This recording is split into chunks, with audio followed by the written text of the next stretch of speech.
totoo.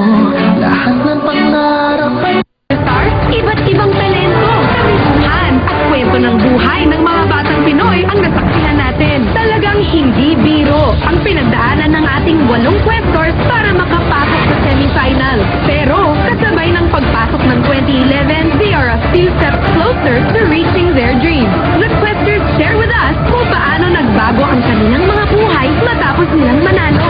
Ang dude of the dance floor na si Ogie, tinupad ang isang matagal na pangarap sa kanya ng nanay niya.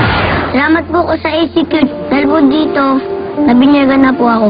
Sobrang saya kasi mula nung pagkabata, pinangarap ko mabinyagan siya.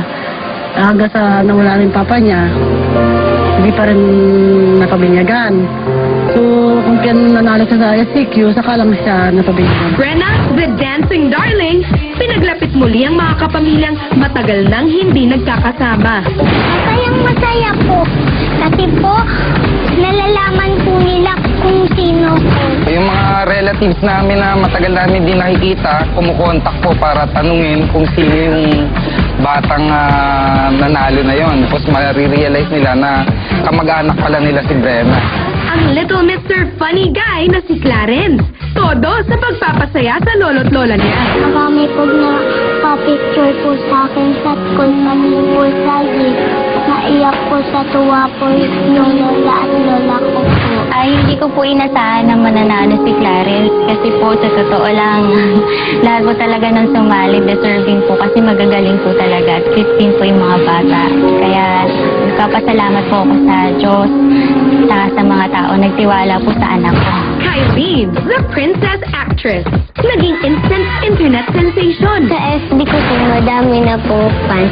Meron nga pong gumawa ng website po, kaya lang po hindi ko pa po nakikita.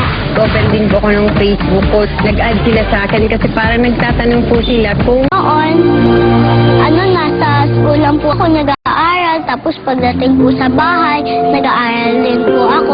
Pero po ngayon, nadagdagan na po yung pong ginagawa ko. Ngayon, mas ipinofocus muna namin kay Maurice para makita niya na nandito kami para mas lumakas yung loob niya. Ngayong gabi, the competition intensifies. Todo na ang biggest talent search sa buong Pilipinas. Humanda na sa last but definitely not the least batch of Kitty Questors. Sino